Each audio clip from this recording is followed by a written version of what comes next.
bahar mevsiminde, ince bir almana boynum göğsümde.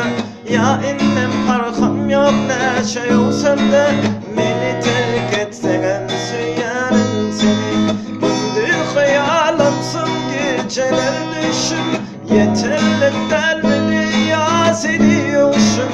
Neçe kıyıp olsa da ben duyuşum, yüreğim sendedir söylerim seni. Kalbimi dağıtsana, bahtımı da satsana, naka yüreğim taksana, anan söylerim seni. Kalbimi dağıtsana, naka yüreğim taksana, altımı da satsana, anan söylerim seni.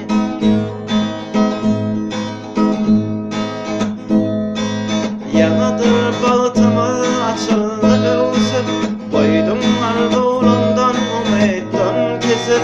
Kıyıladı dünyam ödüve etti denesi, bağıtlı kolum deyip söylerim seni.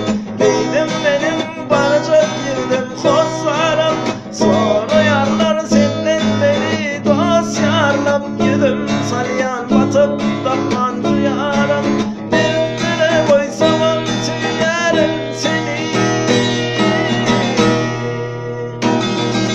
Bakayım batsanam, bakayım baksanam, bahtımı da satsanam, anan söylerim seni.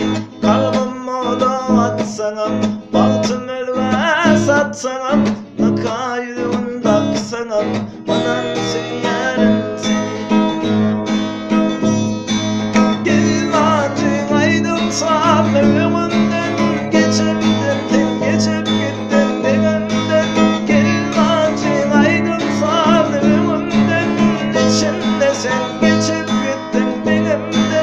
Yaşattırdın kalsam yar ölümden, sonra bal disler söylerim seni. Yaşattırıp kalsam yar ölümden, sonra bal disler söylerim seni.